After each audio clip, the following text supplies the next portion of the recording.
Hello and welcome everybody to the Living Water Podcast, where we continue the conversation about Jesus in helping you on your journey of finding and following him. Come I'm on. Xavier. I'm Chase. We have, this is the pastor, by the way, if this is your first week. We have been going through The future pastor. ah, a future pastor, maybe. Is that what you said? Yeah, either way, the Okay. the a The un a, I mean, Lord whatever willing. whatever works. Yeah. um, we have been going through a sermon series called Fruitful and Effective. Yeah. Basically, just the core values of the church. You're going through them. We are on. You just We're said on it. yeah, we're on week Week 4. 4. The Yeah. last couple weeks we have gone through. I would recommend you guys go back and watch both the sermons and the podcasts with the sermons correlating to Yep. the episodes. Yeah. We have gone through. I just said it. Inside Out Change was so like Inside that Out Change. acronym. We kind of think on the last podcast, 2 podcasts ago, I think we talked about the acronym of INARM. Mm-hmm. INARM. Yep. INARM. Yeah. INARM. Arm in arm. Discipleship. Arm in arm. Yeah. So Inside Out Change. Mm-hmm. Naturally supernatural. Uh-huh. Authentic relationships. And then this week we did R. Relentless welcome. Boom. So I have actually never heard that as a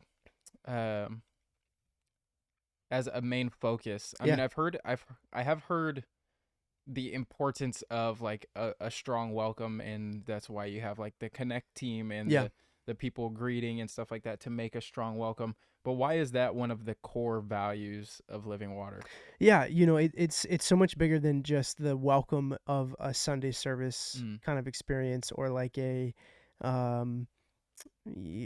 Sunday gathering, church gathering. We want it to be so much more than that when it comes to your day-to-day life. And so it's that idea of bringing the other close. So when it comes to our interactions with people, and a lot of time we can kind of compartmentalize people we like would naturally associate with and those that we wouldn't. But a relentless welcome, it means like I'm always kind of looking for who is somebody that's maybe on the outside that I can bring close, and so it's beyond Sunday, but that Sundays are a part of it, you know. But that's definitely not where we want it to end. Yeah, I liked the first point that you guys made, and this is actually the only like point that I wrote down. I wrote down some other things, but the Father has relentlessly welcomed us. Yeah. And to me, like I've just genuinely never thought about something like that, to where you go through in your mind so many ways that you can be more like Christ, but the dots for me just never connected of like just welcoming people and giving off that warm impression. So in question form, what does it look like for you to have the Father's relentless welcome and then pursuing that on a day-to-day basis with other people? Well, I mean, I think for me it's just where you have to go back to the reality that like the Father demonstrated this towards you and me before we can understand how or even come close to doing it for somebody else. Because part of what I think where people experience that disconnect when they decide to not be welcoming towards a person, whatever helps build into that motivation or lack of motivation to pursue them or welcome them, it comes from someplace. And oftentimes it comes from a place of like elitism, or like feeling like I'm better than them, or they're worse than me, or they're less deserving, or whatever, that kind of, wherever that it's coming from somewhere. And there's something about remembering and realizing like, bro, like the Father has relentless, you did not deserve any of his pursuit or any of his welcome, and yet he did that. He demonstrated that by sending Jesus in a way that like, don't ever forget you were the other. You and I, we are the other. Long before we could ever look at somebody else and categorize them as an other. Sure. And just remembering that, it's sobering, you know, and you have to plant yourself in that in order to be able to understand that like you have no higher merit to treat anyone else anybody else differently than that. Recognizing like, who am I? Like, you know, when Paul talks about being the chief of all sinners, like I think there's that recognition of, if we lose that, it can be really challenging to like to see other people in that light, Yeah. the way that the Father does. So I think that's part of where the point came from was, don't forget, man, God's relentlessly welcomed you first. And once you really capture that or begin capturing that, I think it makes a more natural flow into your ability to step out of your own comfort zones, convenience, sense of control, to relentlessly welcome somebody that's quote unquote an other. Yeah.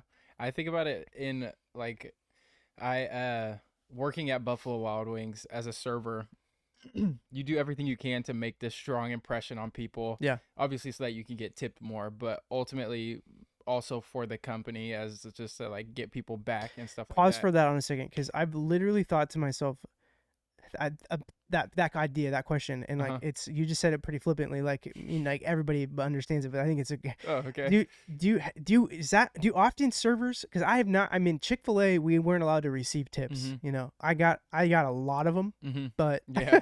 No. just kidding. I was not allowed to receive. No, Yeah. but like different in the restaurant business. Do servers, is that what they're thinking? I've always wondered, like, are they thinking like, if I do this really well, like it impacts that? I think it helps. Yeah. Okay. I mean, I will say as it's a good motivator to provide good service, sure. and it can be discouraging when you feel like you provide good service And not and get not to receive a sure. tip in that way, shape, or form. But I think just in general, I don't know, like even as a cashier, most of the time, because I do both, I host and serve. Yeah. So even as a host, I'm doing the best that I can to make a good impression with people, Yeah. even though I'm not gonna get a tip from them. Yeah. So I think it's both and. Yeah. Like, I thought that thought one time, like, if I'm a server, am I thinking like, yeah, like, those are connected. Anyway, Yeah. sorry, keep going. Okay. Um, Tips. yeah, I just think about like the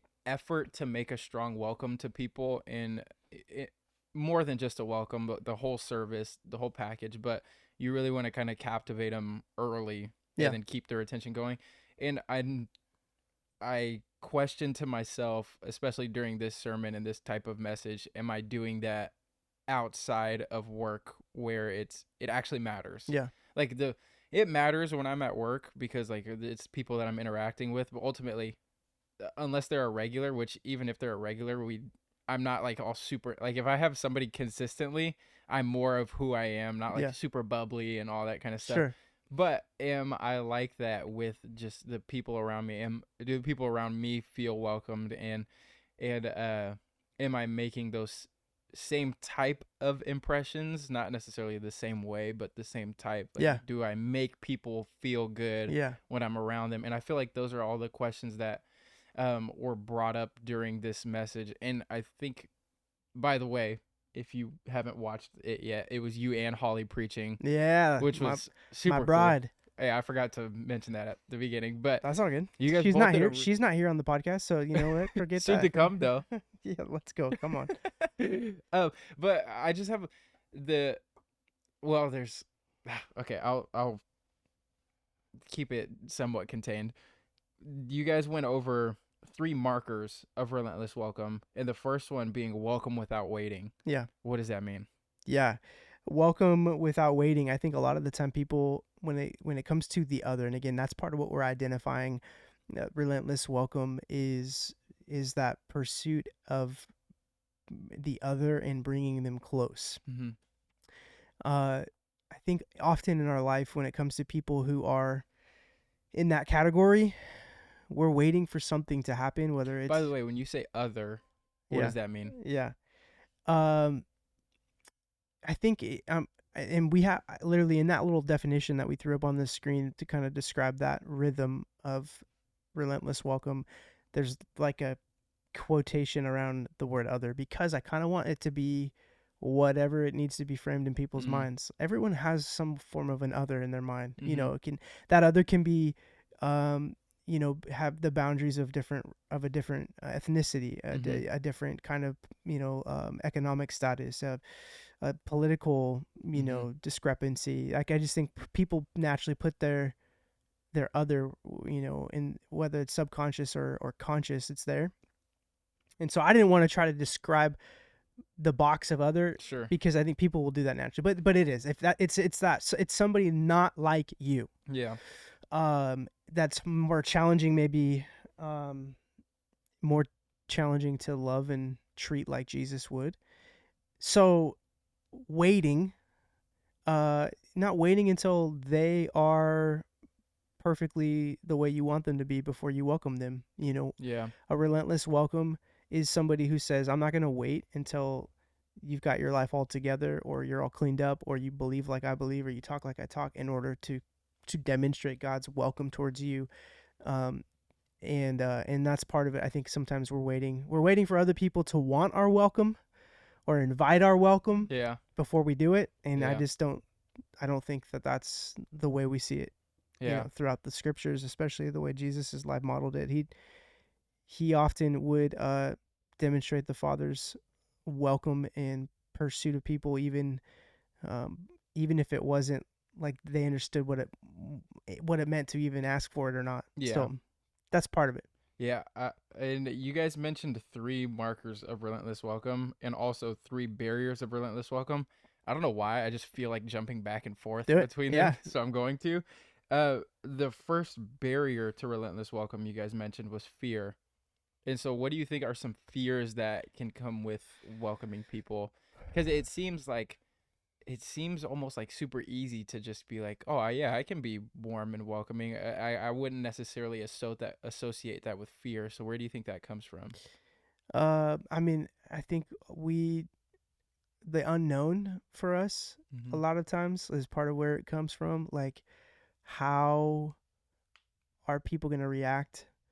Um, I'm trying to remember in the three barriers that we had: fear, um, Pride and pride, and control. control. Yeah, and they all kind of overlap a little bit, Mm-hmm. but the fear of if it's the thought of what's going to happen if they reject my welcome. I Mm-hmm. mean, like, what if they don't want it? So I don't even want to put myself in a position where I could be rejected. Yeah. um I think it's the reality of not knowing what can happen, and I think that stops a lot of people from even stepping into it, because they don't know, and they're afraid of the potential outcome, or the rejection that could be there. Yeah. So I think that's why it's a barrier for so many. Yeah. I think when you put it that way, it makes a lot of sense. It just I wouldn't have necessarily at first thought been like fear, Yeah. and maybe that's even a part of the pride that can Well, go along with it. yeah, the pride and control piece, going back to those other two barriers, like, um I think that there's I don't think this person's worthy of this. Mm-hmm. Like, I mean, let's just talk straight for a second, right? I kind of use this illustration on Sunday, knowing that there's different political, like, leanings of evangelical Christians, but by Yeah. and large, a lot of evangelical Christians lean conservative, and Mm-hmm. there's a lot of, biblical undercurrents to conservative values, quote unquote, in the political space. Sure. There are some in the liberal, Mm-hmm. value system as well, or biblical value system in the liberal space as well. But in an evangelical church, you're gonna have more people hooting and hollering, right, for something that leans far more right and conservative. So, for that example, living in the Pacific Northwest, living in the Olympia, capital city of Washington area, that there's a lot of the people we're living in and around who aren't going to subscribe to the same, Mm-hmm. worldview. Yeah. And it can be very easy for us to create this box of an other in our minds and go like, well, they don't deserve to. If they believe Yeah. that sucks to suck, man. Like, they Yeah. believe that they're just that they kind of deserve what they have coming, Mm-hmm. which doesn't mean that what they believe is right, Mm-hmm. but it does should challenge us to go in. Is that could be a barrier to the relentless welcome God's called us to bring to people. Yeah. Like, in it doesn't mean my relentless welcome doesn't necessarily mean I have to accept everything that you believe in order to relentlessly welcome you. Mm-hmm. But if I shut myself off from even being open or willing to love you with Christ's love because of the fact that, like, I don't think you're worth, or I don't think that the effort is worth it, or you're valuable enough in that space because of my pride, Mm-hmm. that's wrong. It's in the Yeah. way. It's not like Christ. Yeah. And that's part of why I think we labeled that a barrier. Yeah. Pride being a barrier. Yeah. And just on that, like, political side, I've got family on both sides of the spectrum, Yeah. and I I've noticed that when you look through the lens of politics is when it gets sticky. Yeah. But when you look through the lens of relationship and understanding and compassion and all these things that maybe not aren't necessarily separate from politics, like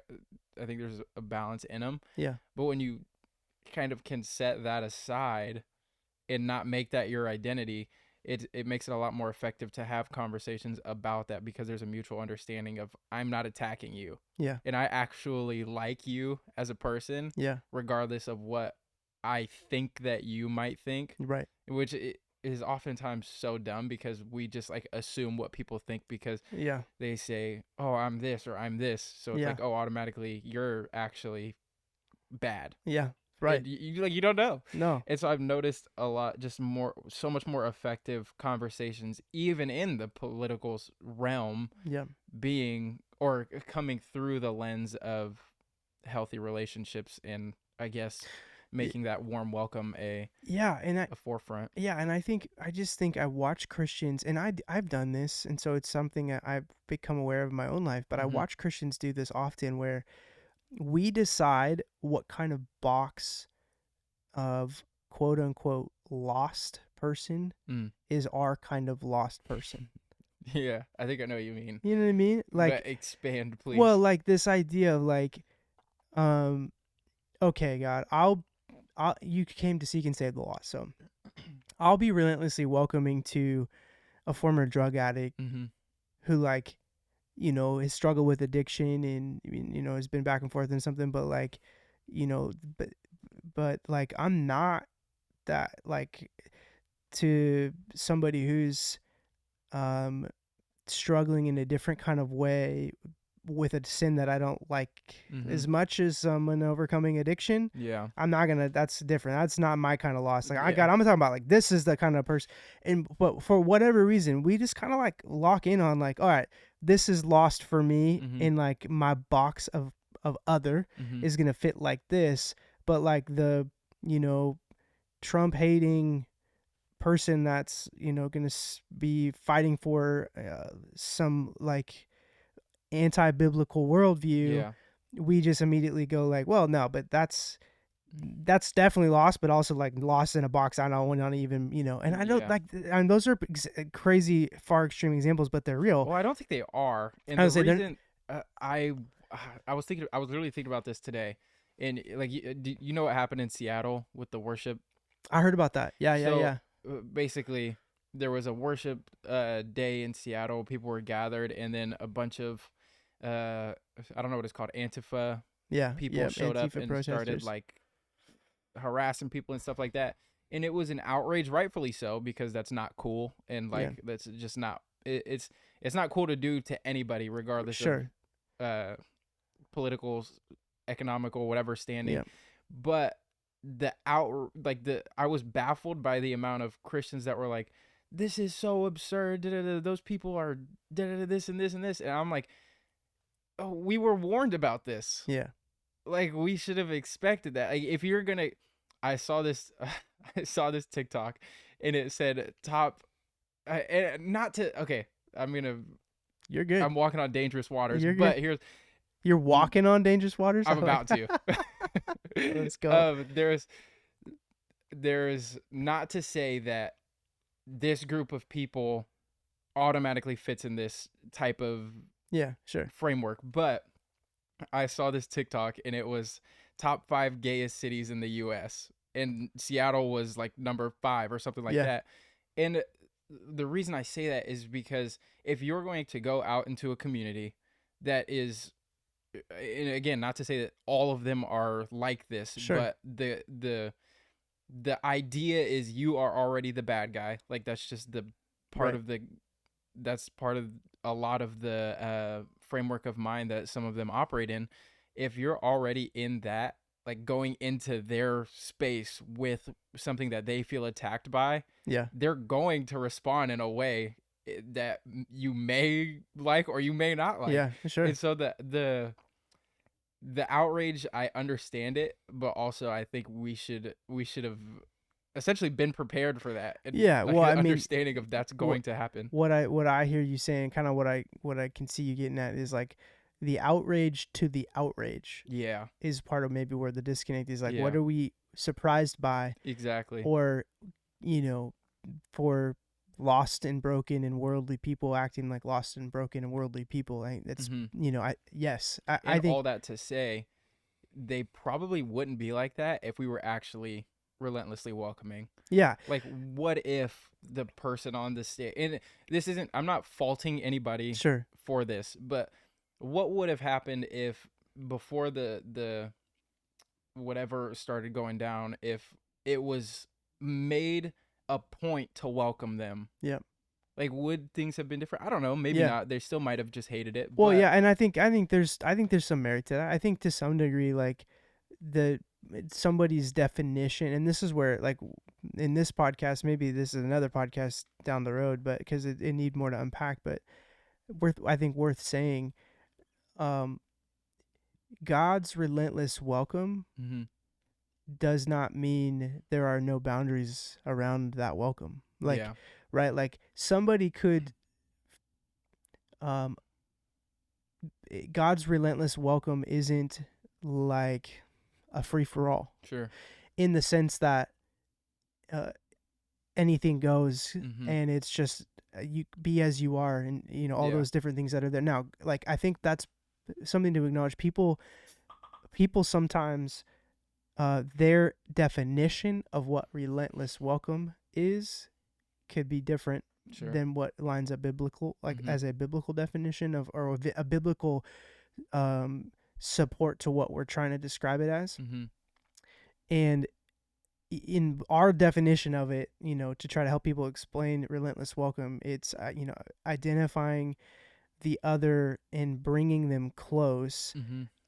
or getting close. And I think part of that is specific and intentional to say, like, are you willing to be up and in the messiness, not necessarily in the sin mess, Hmm. but in around the life of a person that's in that world, wherever Hmm. the other part is of them. Like it doesn't necessarily mean we have to say everything you're doing and believing in is welcomed, Hmm.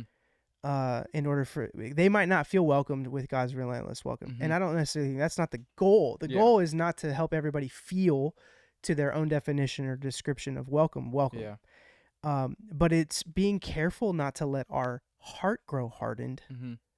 or disconnected from the reality that, like, part of this whole barrier thing is I just think quickly we shut off any option of Yeah. the relentless welcome of the Father towards people because we've put somebody in the box of like, well, but again, like the person that is, the homeless person on the street who I just kind of I could see maybe and feel bad for because it just seems like there's something down and out, or but versus the person that's like, you know adamantly like attacking something, I've just Yeah. decided that person is not going to get any of my relentless welcome, and this person is. Yeah. I want to challenge that. I think Hmm. Jesus would challenge that piece in us to go like, hey, our heart should consistently be in a place submitted before the Father to go, I'm not above anyone in this, Hmm. and because I've received the Father's relentless welcome of me that I didn't deserve, I can extend that to the point where Jesus is on the cross, and as he's up there hanging for the sins of mankind, being Hmm. crucified on their behalf, he is saying, God, Father, forgive them, for they Yeah. don't know what they're doing. Yeah. There's a piece there that I think we can embrace in our Savior's model there. That's like, dude, these people could be crucifying me, Hmm. and yet I can understand there's a relentless welcome piece here Yeah. that is like, forgive them, God. They don't know. They don't even see what they're doing. Yeah. Um, that's so much.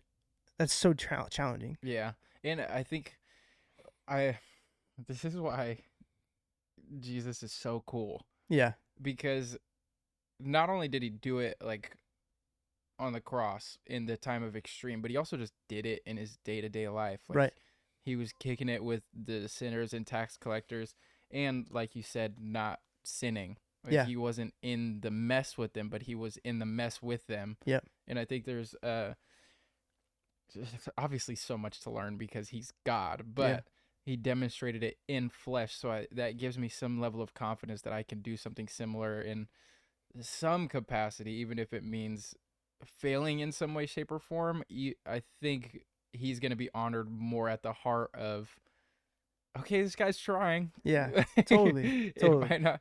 He didn't do what I did, but he tried to do what I did, and I think there's more merit to that Yeah. than just the shunning and being like, no, I don't want anything to do with anything that they're doing ever. Yeah. And so, kind of going on the heels of that and sort of wrapping up, I say sort of because I do still want to leave it open, but what are some ways that we can be more welcoming? Like you mentioned, can you say the definition one more time? I had a Yeah. It's identifying the other mm-hmm. and bringing them close. Yeah. So like practical ways of bringing people close, the other, quotations for Yeah. to match the slide. Yeah. I think to some degree, part of how I would answer it is coming back to like what are those, even those barriers? Mm-hmm. How can I rub up against those barriers in the way that like God, who is in my life that presses those a little bit, Yeah. right? Like I think if I can identify that and then figure out, is there anyone specifically, or is there any group of people, God, that you want to work on me in the area that I feel like I. Here's a great example of like this, like maybe even less extreme, but like more day to day. Like, do you live in a house? Mm-hmm. Does your house, is it on a street of other houses or any other houses around your house? Mm-hmm. Yeah. There are other people that live in those houses. Yeah. Okay. You know that for sure? Yeah. Okay, cool. I'm asking because it's not always the case. Yeah. So when I think about that, because I'm Mhm. in this similar scenario, as a lot of people are, Mm-hmm. and the thought of like 8 billion people in the world, Nuts. okay, and like for whatever reason in this time, at this point in time in the history of the world, the 8 billion people and whatever, you're living in a physical proximity of like 25, 35, 45, 50 people neighborhood, Mm-hmm. immediate neighbors. We're talking like, let's say an average of a family of 5 next door to you on both Yeah. sides. If you have both sides, somebody a bit behind you. So 15, 20, you're living in 8 billion people in the world. You're living close to this group of about 20. And Mm-hmm. oftentimes we barely know one of their names. Yeah. Like that seems crazy to me, and yet Yeah. it's not, because we drive in our garage Yeah. closed, and we just do our thing. We have family, and we go other places to do it. But the reality being, like, there's this idea, I think, at times when I think about how, and sometimes like I think we just need to start right where we are and go like, when was the last time like I had a conversation with one of my physical neighbors? Yeah. Like beyond the wave, the cordial, like socially acceptable stuff, to like, Mm-hmm. what do I know? Do I know anything about their life I could be praying for, Yeah. even if they don't know I'm praying for them? Yeah. To the point where I'm like, when was the last time I invited somebody that I didn't really know to a meal in my home? There's just some of those really simple things, like people, I think, when they go, oh well, back to the barrier of relentless welcome, the barrier of control. Mm-hmm. Like I don't know what could happen. Like what if they end up being like really awkward, socially awkward people? Yeah. Like what if they talk my ear off, and I'm sitting there going like, how do we end this? Yeah. You know, because it's going to be maybe an environment you put yourself in that you can't control the outcome. Yeah. Man, that's one of the greatest things that stops Christians from being Christians sometimes. Yeah. And so I would say like that's start in your house, start in your immediate, like, you don't have to look very far, I don't think, to go, God, how can I grow in this and become more relentlessly welcoming? Find where some of those things are being pressed, those barriers are being pressed in your life. What a person or an area where you're like, I don't like being relentlessly welcoming Mm-hmm. there, and ask the Lord, maybe is there something there that you want to speak to here? Yeah. Because oftentimes that's where the Lord will reveal, like, yeah, I've got a person waiting, Yeah. you know. I just felt this too. Like I felt like I had something to say, but I didn't know what to say, and I just felt like there is a calling too, to also be welcomed in the sense of like put some walls down. Yeah, Like it's okay to it's I'm not saying it's not okay to have some walls up and to uh try and stay secure in some capacity, whatever that looks like for you, but also don't live in that and allow new relationships to yeah, form, it's great, allow dude. people to welcome you, allow because I think a lot of the times we can try and implement it so like I'm gonna be the one to do everything, Sure, but then we don't receive it. And I just sure. felt like that very specifically, like Well, be able to be welcomed. that's a great word, and honestly, it speaks so much to our American culture. Mm-hmm. Like, I know friends that are missionaries in different parts of the world, and when I've gone to different places and experienced, like, you're talking about what you just described. If you don't reciprocate that welcome, Mm-hmm. you're it's extremely offensive. Yeah. You know what I mean? Like, Yeah. you completely counterintuitive to anything you would be trying to do to be welcoming would be Yeah. just shot out the window if you're not willing to receive it as well Yeah. or be welcome. It's a great encouragement. I think about this too, dude. Like, um, it is we to some degree, and this is why I love the terminology we've chosen for this in relentless Mm-hmm. welcome. Here's why. We live in a world, in a culture where, like, welcome is immediately suspect. Mm. What do you want? Yeah. Why are you doing this? Yeah. What's in it for you? I no, people don't do this unless there's a caveat or a string attached here. You know what I Mm-hmm. mean? Like, this is so people get it. Yeah. Even literally coming into a restaurant, Yeah. people know, well, you're paid to work here Mm-hmm. and you're going to get a tip, or you I know you're just kind of being nice to me here, or Mm-hmm. it feels like that. That's just the assumption Mm-hmm. that a lot of Like just our, transactional. yeah, it's so transactional. Our culture just has this built in. I think it's not always been that way, but I think it's become that way by and Mm-hmm. large, because it's like you just don't see it. And I do think Christians have an opportunity here to reform that and almost like restore the initial original Acts 1 church of, like, we sold everything Mm-hmm. and we put our stuff together to figure out how to, like, care for one another in a way that, like, is totally uncommon. uh at some level somewhere somebody got offended and somebody felt like they were getting the short end of the stick, and Mm-hmm. somebody was like, well, I sold my house and you sold your skateboard, like, so what do you, no, I should get the bigger filet mignon. Like, somewhere Yeah. there's some breakdown, but I think what we have to be okay with is not giving up Mm-hmm. when we experience some of that pushback Yeah. from people of, Yeah. like, oh, you're just doing this because you're a Christian, and or you're just doing this because you want something from me, so I'm gonna kind of, bro, that's what a relentless welcome is like. No, I'll show back up again tomorrow, Mm-hmm. even if you're not. I'll show back up again the next day. I'll Yeah. call again next week, or I'll invite you again to the next one, or Mm-hmm. whatever it is.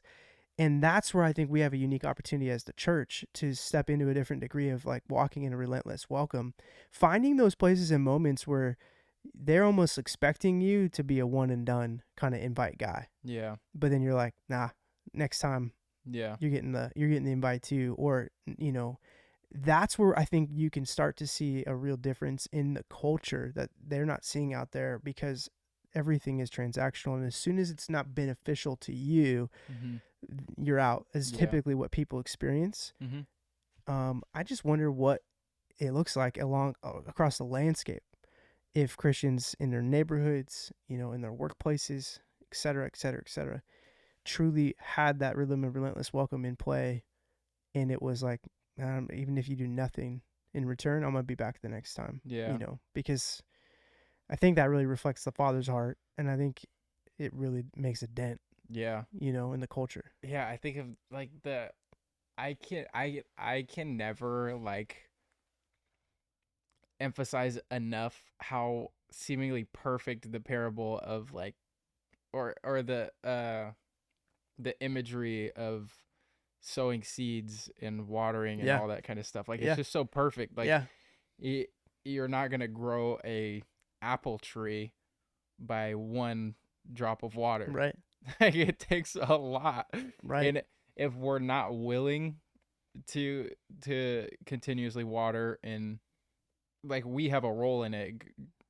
I forget exactly what Jesus says, but sow, we water, we plant, and God brings the increase. Yeah.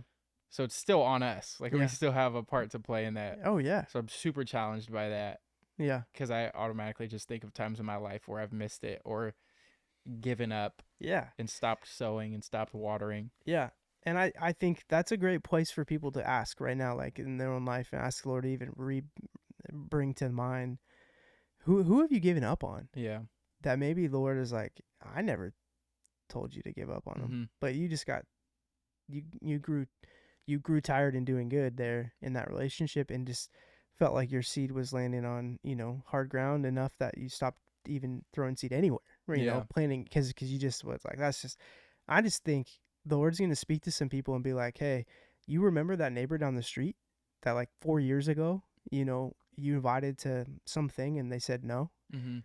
Like maybe it's time to pick up that invite again, or man, just something like that. Because I don't think we're talking about necessarily like, a brand new person that God just plants in your mind and heart. I think he could, and he probably will at some point, but like there's probably already people. Mm-hmm. That there's already been some form of relational establishment or proximity establishment that God has made, whether you've realized it or not, that he's going like, just open your eyes up a little bit and be open, and I'll do a new thing in a old relationship or an old connection. Yeah. Don't give up. Relentless. Welcome. Yeah. No, I think that's really good. You want to pray us out? Yeah, would love to. Well, Father, thank you for relentlessly welcoming us. That when we did not and still do not deserve your love and pursuit of us, Lord, you've shown it and you show it in ways that are just inexplicable. And we thank you for the way that you've not given up on us, that we are, we were once strangers and aliens, Lord, to your home and family, and yet you've made a way to bring us in and bring us close. And like, that's the picture. I just am so thankful for that. I pray you would continue to help us receive and understand that for ourselves. Like if there's a breakdown, God, if there's a hindrance in the way of somebody understanding and believing that you loved them enough to bring them close despite the brokenness and the sin and the failure or the disconnect that they've felt like they've been, I pray you would speak the truth to them. And then God, put people on our minds and situations and realities that we have right in front of us, Lord, to be more relentlessly welcoming with your love and your pursuit. Even this next week, God, or whatever somebody would listen to this podcast, that they would be challenged to listen to you and what you're saying in that space. We love you. We honor you. We thank you. We need you. In Jesus' name we pray. Amen. Amen. You guys, thank you for watching. Make sure you leave a like, leave a comment, subscribe, and come, if you're not already in the community, come join us Sunday mornings, 10 o'clock. 10 o'clock. Living Water Lacey. Let's go. Or any of the other Living Water campuses. Let's or go. Any church body that you're a part of. That's right. We're not cheap stealers. Plug in, as long as it's plugging in to somewhere. Jesus. Somebody. Let's go. All right, see you guys next time. Bye.